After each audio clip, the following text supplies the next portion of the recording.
letras, pues se me viene a la memoria, ya sabéis que me jubilo, y se me viene a la memoria el himno de la universidad, el Gaudeamus Igitur, que según dicen, en origen era el himno de los franquistas, no era el himno de la universidad.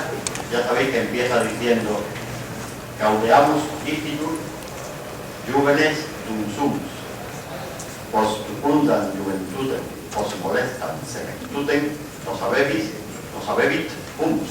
Es decir, así pues, alegrémonos mientras somos jóvenes.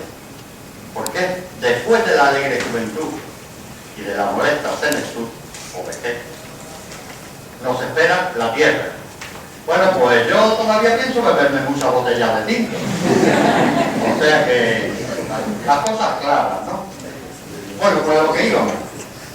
Con motivo de mi jubilación, que ya sabéis que me jubilo a final de mes, pues siguiendo los pasos de mi maestro, aquí presente, don Pedro Portillo Franquero, he pensado que lo lógico era que diera una charlita de despedida. Y eso es lo que voy a hacer, largar un rollo.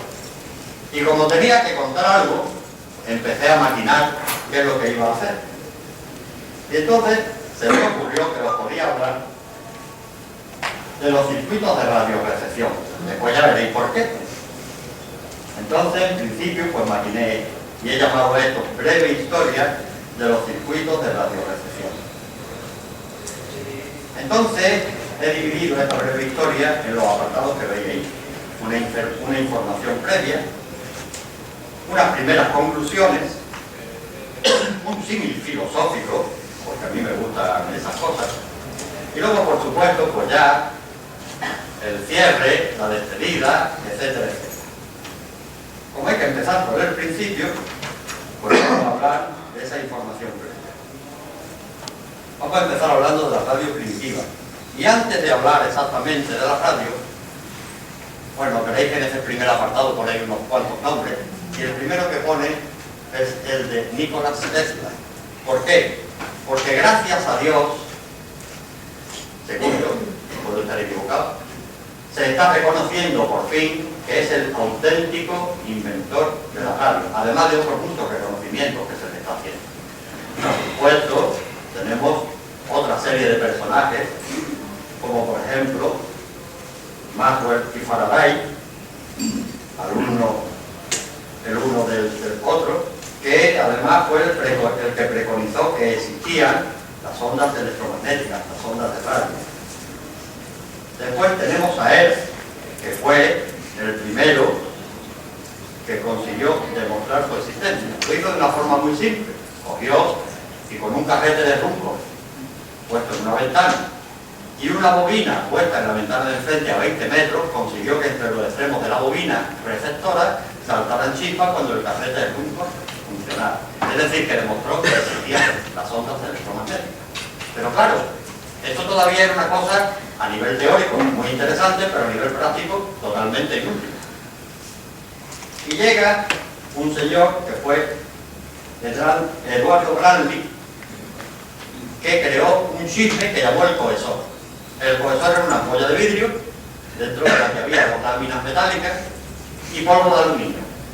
Y conectando los extremos de la bobina, la misma, una igual o similar que la que había utilizado su antecesor para detectar las ondas, cuando se producían las descargas del cajete de rumbo y la bobina recibía la señal, pues el polvo oscilaba entre las láminas.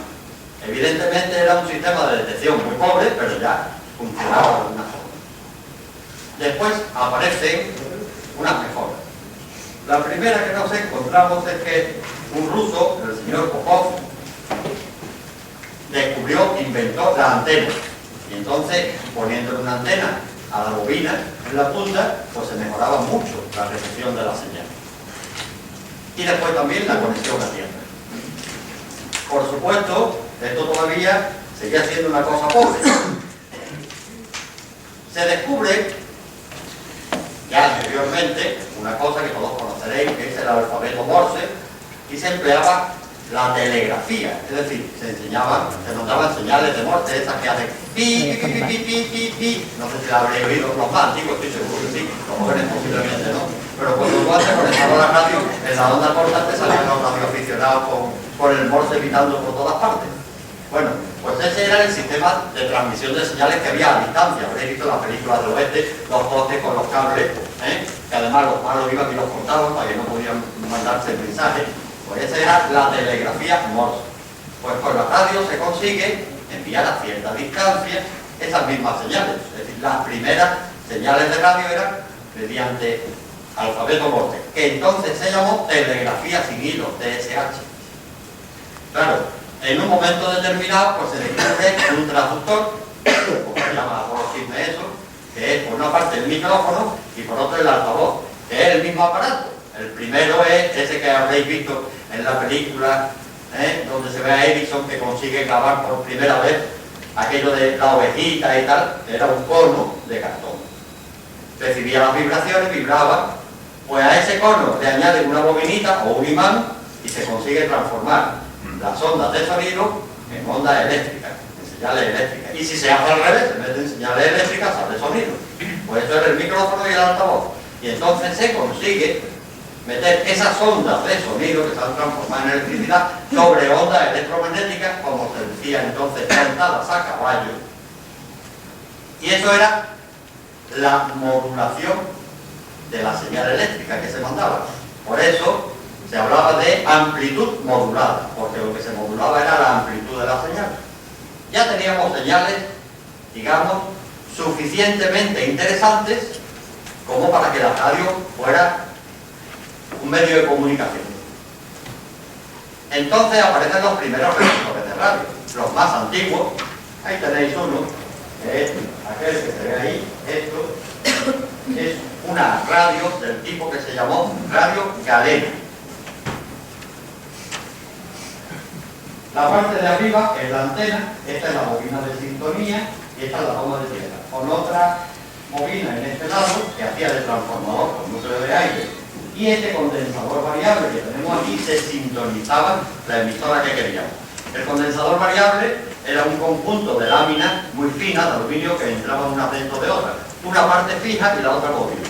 Cuanta más cara enfrentaban las láminas, más capacidad tenía el condensador. Es decir, que al variar la capacidad del condensador, conseguíamos variar la resonancia del circuito, la frecuencia a la que resonaba, y esa emisora era la que recogíamos. Y se llamaba radio galena porque este simbolito que aparece aquí, que es el diodo, en origen, fue simplemente un cristal de galena, tal como salía de la mina, cogido entre dos láminas metálicas con un tornillito que se apretaba para sujetarlo.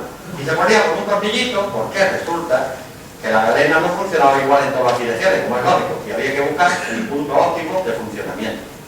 Por supuesto, después, eso se sustituye pues por un diodo electrónico, primero una válvula de vacío y después un semiconductor.